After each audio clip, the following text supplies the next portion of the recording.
G'day,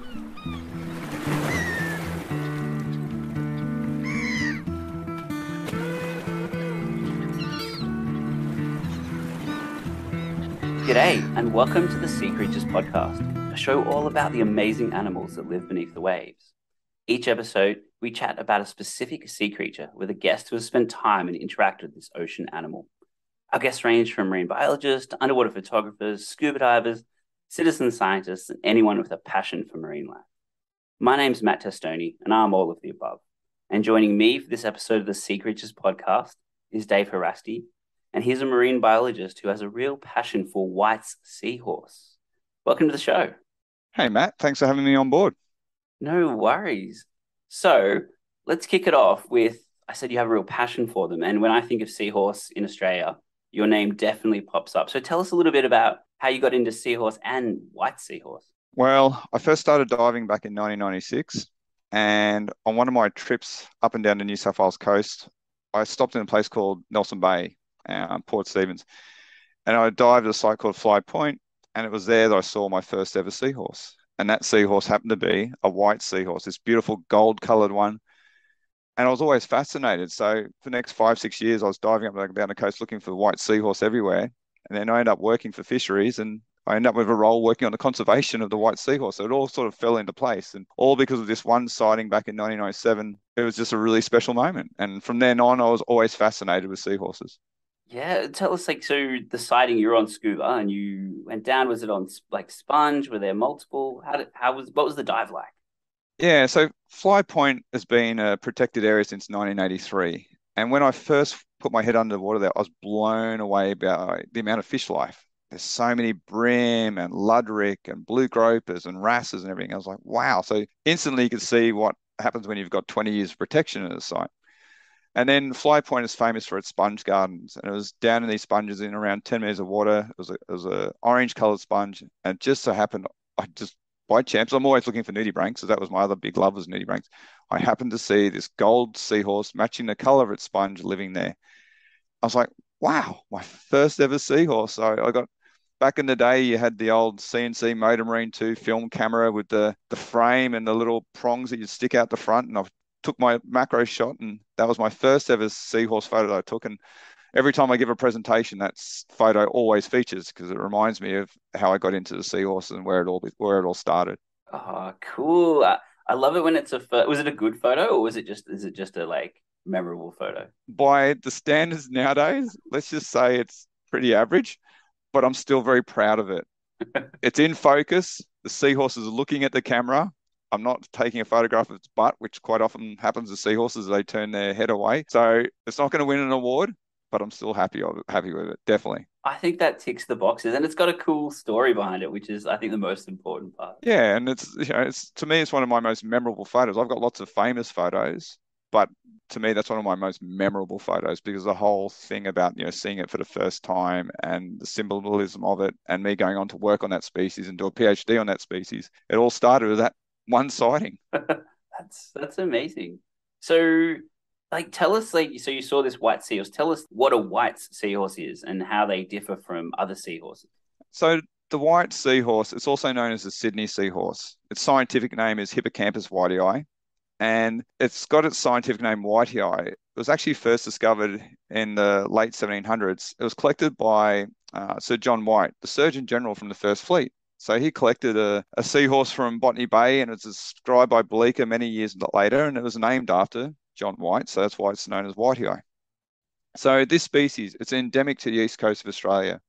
It occurs from Hervey Bay all the way down to basically Sussex Inlet, Jervis Bay region in New South Wales. It's an estuarine species. It's a coastal species. You don't find it offshore on the rocky reefs. It likes to live in estuaries in those protected bays where there's calm waters.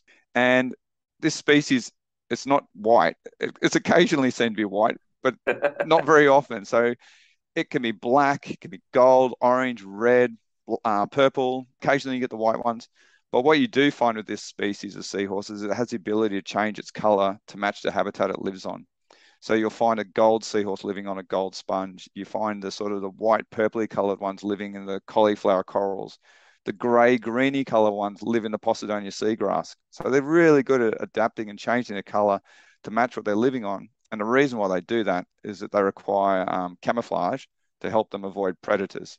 So seahorses, being one of the slowest moving fish in the ocean, they can't swim away quickly from a ferocious anglerfish or an octopus.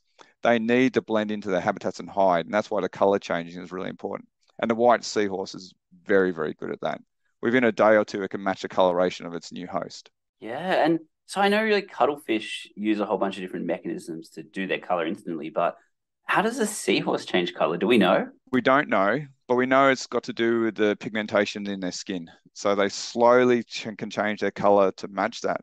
But also when they're excited to seahorses, like a dark seahorse, whilst they're breeding and doing their reproductive dance, they can go a really pale color as well. So they have the ability to do it quite instantly. How they do it and what causes it is still an unknown. It's not like the cuttlefish with all the somatophores, I think it's called. Can't remember.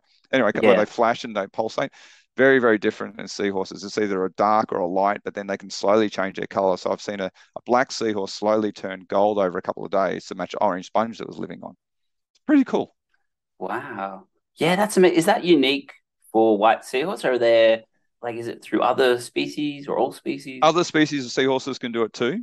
It's just that, I dive so much with a white seahorse and I followed them. So the reason I know that they can change their colors is, by tagging animals, individual seahorses, you can recognize that same animal based on the tags in it. So you can see what color it's changed. So when I first started my PhD back in 2005, one of the things I was doing is I was recording the color of every seahorse.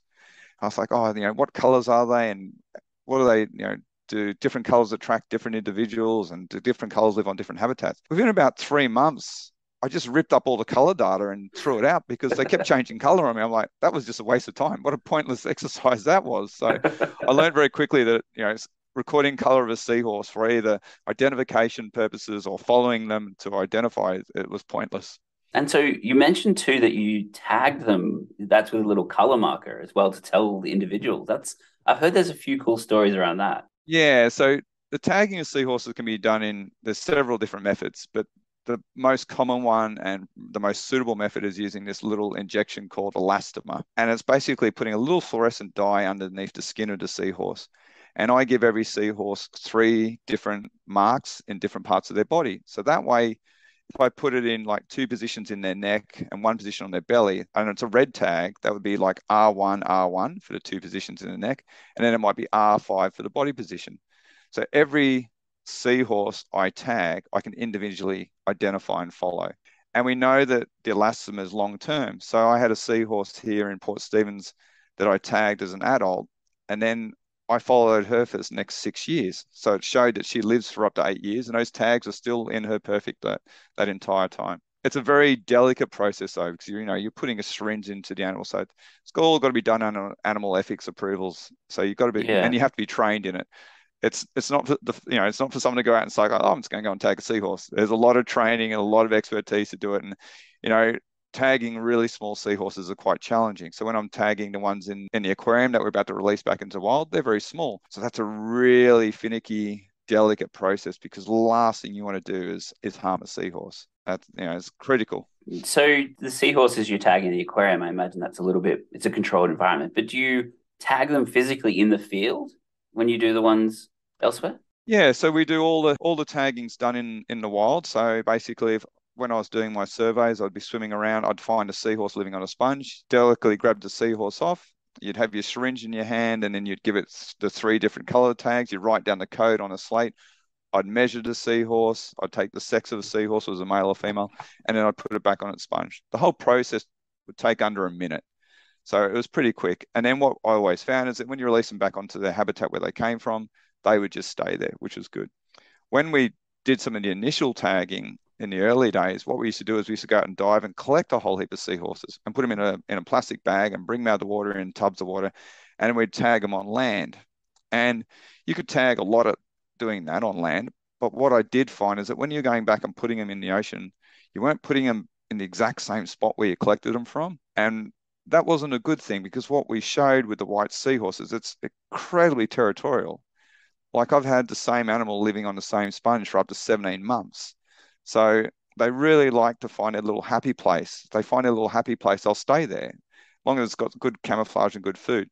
So that's why we stopped taking them out of the water, because we didn't want to remove them from their little happy place. Yeah. So we tag them in situ now. We tag them in the wild and make sure they go back to exactly where we collected them from.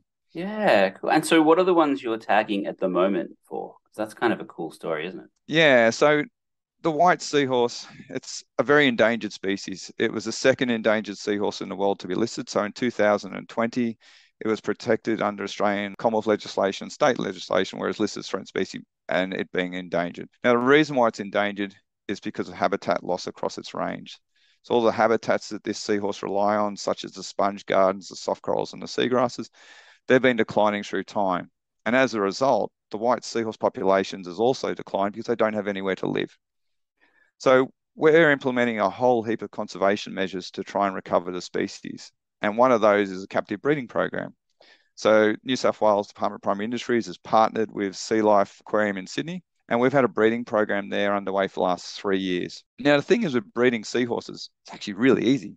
In captivity, they breed a lot. So they'll pop out 100 babies at a time. The male will get impregnated again. He'll pop out another. So one male during a breeding season in the aquarium could pop out, 500-600 babies quite easily. Wow. The issue is getting them to survive in the aquarium. So seahorses like to eat a lot. Like they are Yeah. ferocious feeding machines. They're like, you look at a seahorse and you're like, oh, how's that thing eat? Well, basically with that long snout, it's an underwater hoover. It's like a vacuum cleaner. It just goes around and just sucks up seahorses like to feed on copepods and amphipods. These small little microscopic critters are very hard for you and I to see with our eyes, but the seahorses have great eyesight and they can pick out all these little crustaceans and they suck them down. But they don't have a stomach. So everything they digest, it goes through their body very quickly and then they poop it out. So to maintain energy and keep up their energy levels, they have to keep feeding all day. So in the aquarium, you're feeding them 4 or 5 times a day food. Yeah. And then you're constantly having to clean the tank and vacuum out all their poo. So you don't want to leave the poo in the tank because your ammonia levels go up. So they're a tricky species to maintain. They take a fair bit of work. So the aquarium program for the breeding program, we raised in captivity. We had 100 babies in captivity. We got them to a suitable size, ready for release. Now, the big question is, if we release these captive bred seahorses back into the wild, what happens to them? Will they survive? Will they disappear? Will they move away? Do they get eaten by predators? We didn't know. So to test it, we tagged 100 seahorses and we released them back into Clifton Gardens in Sydney Harbour. And where I released them, I put half the animals onto the swimming net because the seahorses love to live on the swimming nets. And we put the other half onto seahorse hotels. Now, seahorse hotels, they're a concept that I came up with in about 2016. They're basically an artificial habitat unit that we've developed for seahorses to live on. And the idea is that the seahorses can go into these hotels and it becomes their happy place. There's food for them. The hotels get covered in marine growth and they're covered in sponges and algae. And then on those sponges and algae, you get the copepods and amphipods for the seahorses to feed on. So seahorse hotels are proven to be quite effective.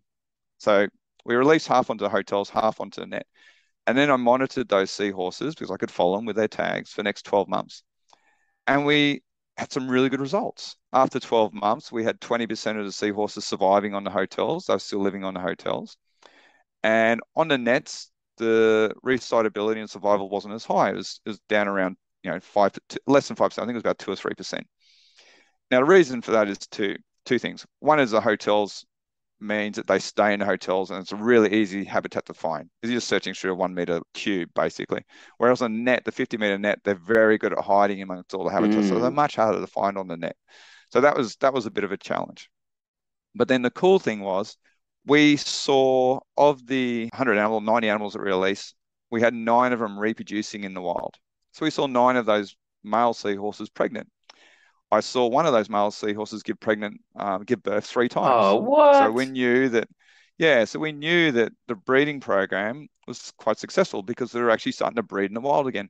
We had 2 of the animals we confirmed that were partnered up with wild females. So we tagged the females and we saw that they stayed together. So that was, it was a really good outcome. And it's basically a world first that showed that you can stock seahorses and they can survive. And we also sighted, I think how many we've had? We've had 4 seahorses sighted over 18 months after being released. And 2 of them just over 2 years now. They've been alive, still living on the net. So we know that if we release them into the wild, they can survive, they will reproduce with the wild population, which means you're going to get more babies, which should then therefore lead to an increased abundance at the site. So it's a really good story. It's worked out really well. And the breeding program of sea life is still going. It was only yesterday, I was down in Botany Bay, and we released 111 babies into Botany Bay yesterday. Oh, wow. We released them onto just out from the airport. So, we had planes flying over us. Now that COVID's over, like the number of planes landing, I was like, because I was diving there a year ago and it was so quiet and peaceful. And then yesterday, we're trying to have a conversation on the boat and you couldn't even speak to each other because there's so many planes. So here we were in Botany Bay, just out from the runway, releasing white seahorse into Posidonia seagrass that's being restored in a collaborative project with the University of New South Wales, where we're transplanting Posidonia seedlings in front of the hotels. So we've put hotels down there, but in front of the hotels, we've got a seagrass garden as well. So we've given the seahorse two different habitats to choose from. We've given them a natural habitat, which is a Posidonia seagrass, and the artificial habitat. So we released them yesterday, and now as part of a monitoring program with Sea Life and the university, we're going to monitor their survival. And there's 3 different hotel designs. So we're going to see if they have a preference for any of those hotels, and does one of the different hotel designs increase their survival more so than another, which will help us going forward.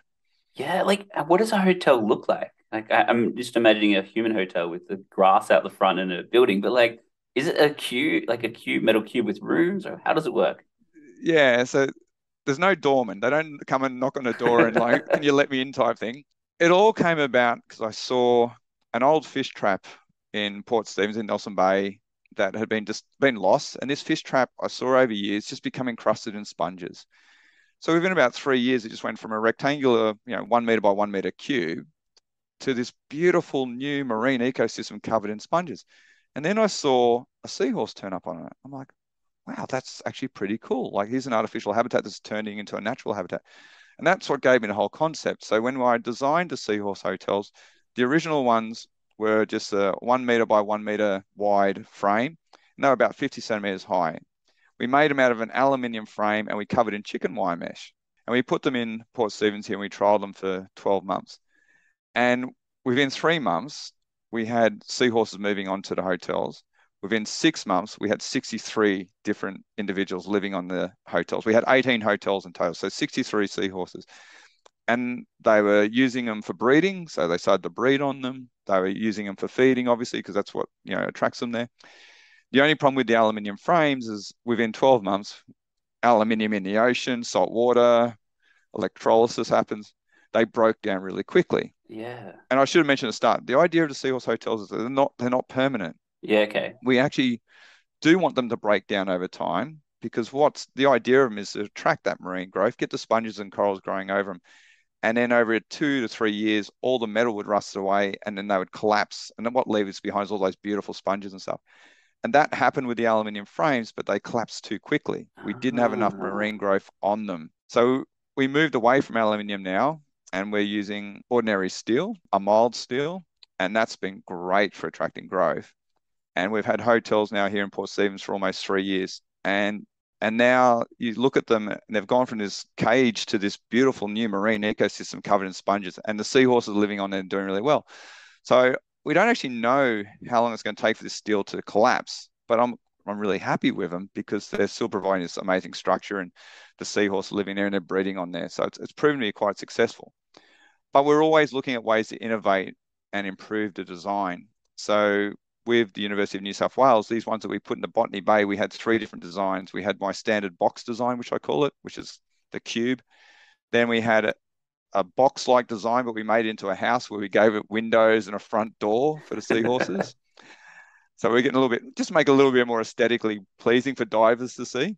And then we had another design, a nautilus shell design. So it was like, basically you look down, it looked like a nautilus shell and it had that roundedness to it.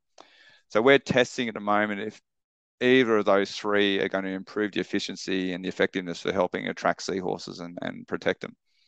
Because one of the key things about the hotels is that seahorses can get inside the hotel, but the idea is also actually stops the predators getting in there to feed on them. So there's some pretty ferocious predators out there that like to feed on seahorses. You have the striped anglerfish, also known as the frogfish around other parts of the world, like anglerfish and frogfish, they love to eat seahorses. They're one of my nemesis. Then you have things like red rock cod and flathead. But the biggest culprit of all is the octopus. And Ah, I'm not a fan of the octopus. I refer to the octopus as seahorse munching little turds. That's what they really are.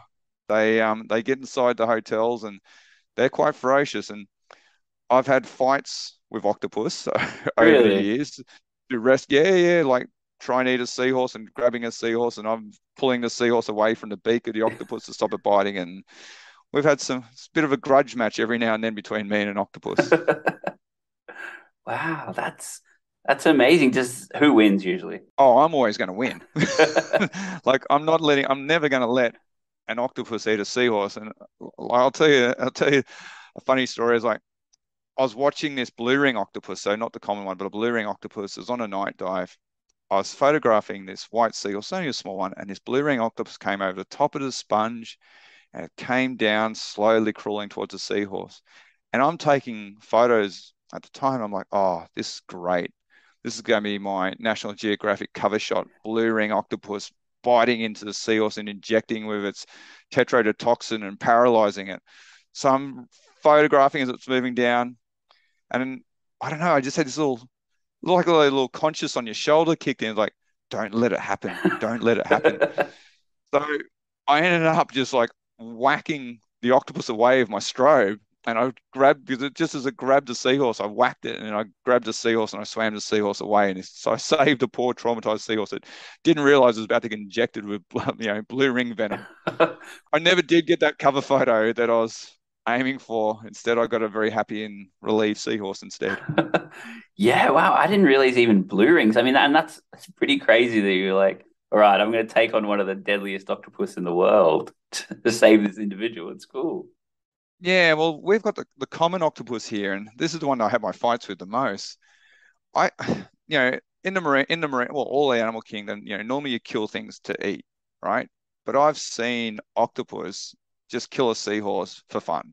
Like Really? it'll be in its space, yeah. And I've seen them decapitate a seahorse. I've seen them bite the belly out of a seahorse, and they just leave it behind. And I'm like, you're not even eating it. Like, Whoa. this is you're just mean and horrible.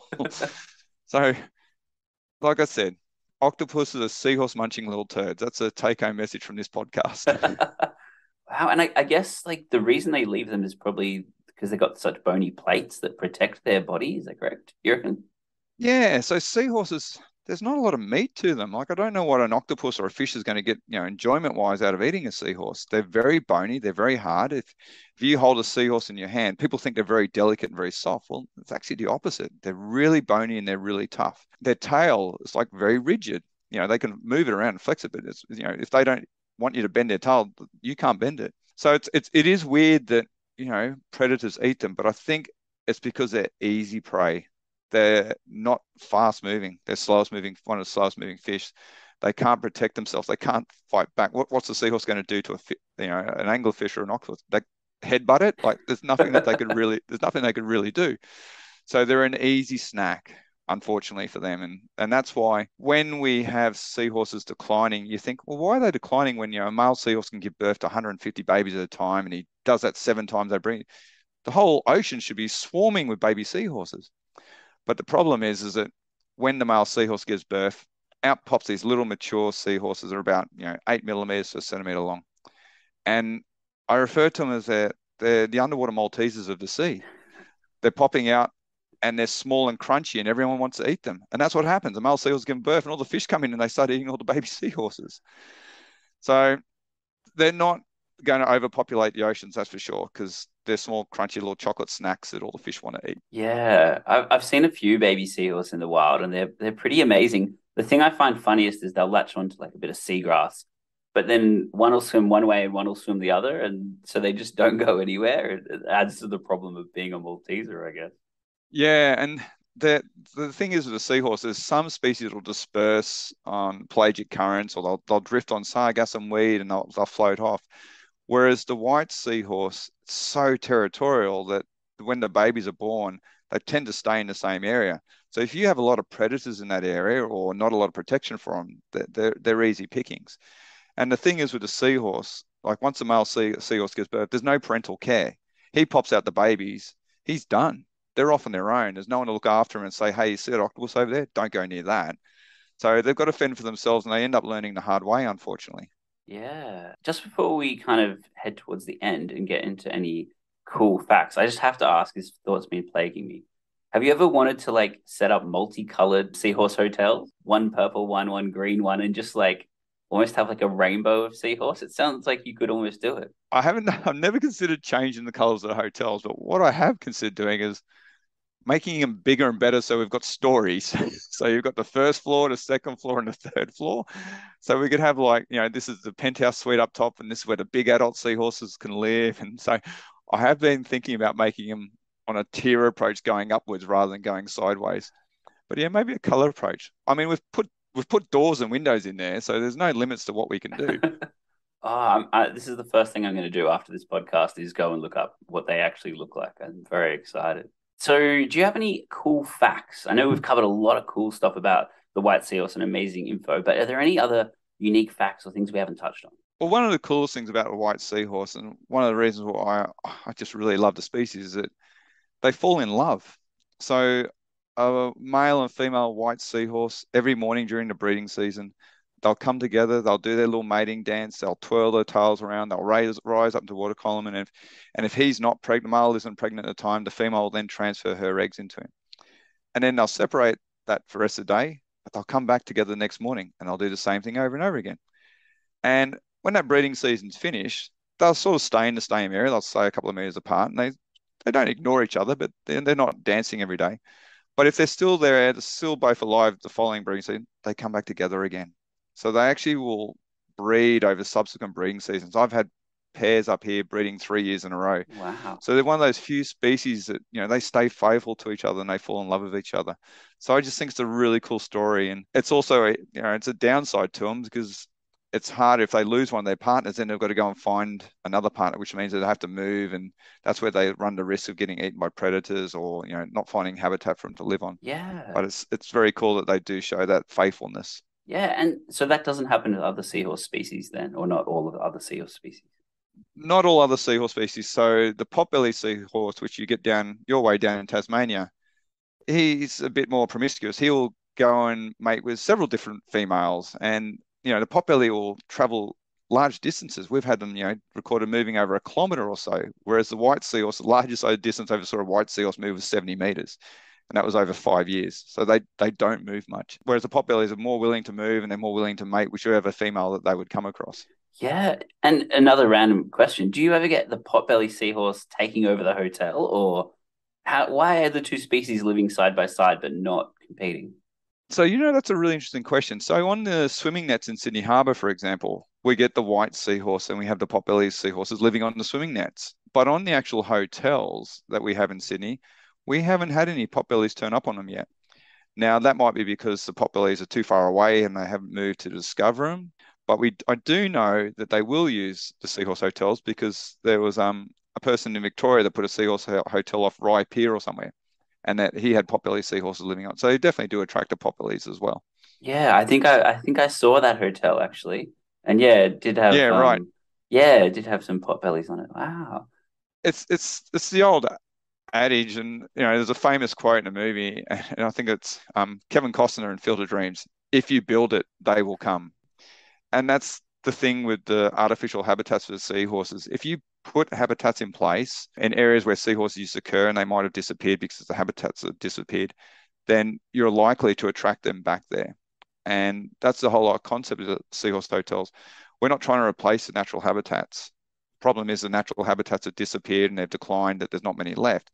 We're putting in these substitute artificial habitats to give them a chance to recolonize areas, and then those artificial habitats, the hotels, will turn into natural habitats when they get covered in sponges. So yeah, if you build it, you put something in the ocean, then the marine species will come and colonize it. It's not just the seahorses that come to the hotels though either. So the ones in Botany yesterday, they had fish in them, they had leather jackets in them. I'm like, I don't want all these other animals in there. That's supposed to be for the seahorses. So maybe we need like big flashing neon lights, seahorses only. Or you need a leather jacket hotel next door so they don't have to go in. you know. Yeah, just move them off into the side. They can have like a little hostel or something. Oh, well, just before we finish up, if anyone wants to see a white seahorse or they're really interested, or just seahorse in general and they're diving or snorkeling, how would they do it and where should they look? Seahorses are really hard to find. It's like I said, they are the masters of camouflage and they blend into their habitats.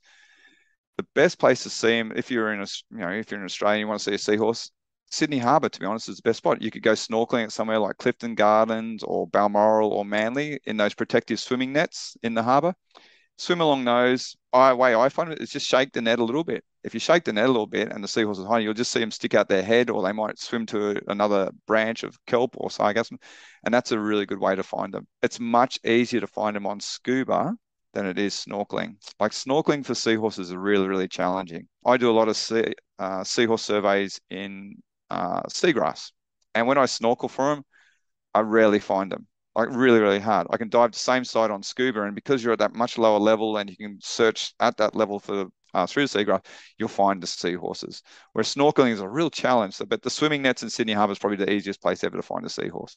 Ah, awesome. All right. I mean, and it's also cool because they're quite shallow. They're right near the beach. If you're worried about anything, you can just go for a quick dive around them. Yeah. Oh, totally. Like I remember at the Manly net, when I used to go out and surf, I'd walk out, I'd be standing up into my waist and I'd bend down and like, oh, there's that seahorse. Like it'd be in basically 2 foot of water living on the net. So there are places on the nets particularly where they are really, really shallow. The white seahorse you can also find down to depths of say, 13, 14 meters, but it is one of those shallow water species that, it's easier to find. Yeah. And if anyone wants to learn more about them or see any of your work, where should they go and what should they do? So the New South Wales Department of Primary Industries website, if you just Googled white seahorse New South Wales, they've got a great page with all this information about the white seahorse, the breeding program, all the restoration efforts that we're doing, such as the seahorse hotels. That's a good information spot. And then if you want to see some photos on the seahorses, just go to my website, daveharasti.com. I don't update it anymore, but there's still a lot of seahorse material on there that people could find useful. Awesome. Yeah. And I'll put those links, both those sites in the footnotes of the show. Well, thanks very much. It's been awesome. Thanks for having me on, Matt. I love to share my seahorse knowledge with others. It's such an amazing, iconic creature, and everyone needs to love a seahorse. Awesome. Seacreatures Podcast is hosted, edited, and produced by myself, Matt Testoni. You can see my work on Instagram at Matt_Testoni_photography and my website, www.mtunderwatermedia.com. If you like the show, jump onto our Patreon account, which is www.patreon.com/Seacreatures-podcast. This monthly donation helps with the running costs of the show. If you just want to give a one-off donation, we also have a Buy Me a Coffee page, which can be found through the links in my website. Production assistance by Georgia McGrath, and music by the talented and awesome Dan Musil. I definitely recommend hearing some more of his tunes. Also, jump onto the Seacreatures Podcast Instagram, which is Seacreatures_podcast. Coming up next time on the Seacreatures Podcast, we're going to be talking to Quinn Whitesell McHerron all about horseshoe crabs, which are one pretty cool sea creature that most people don't know about. This has been the Seacreatures Podcast. Over and out.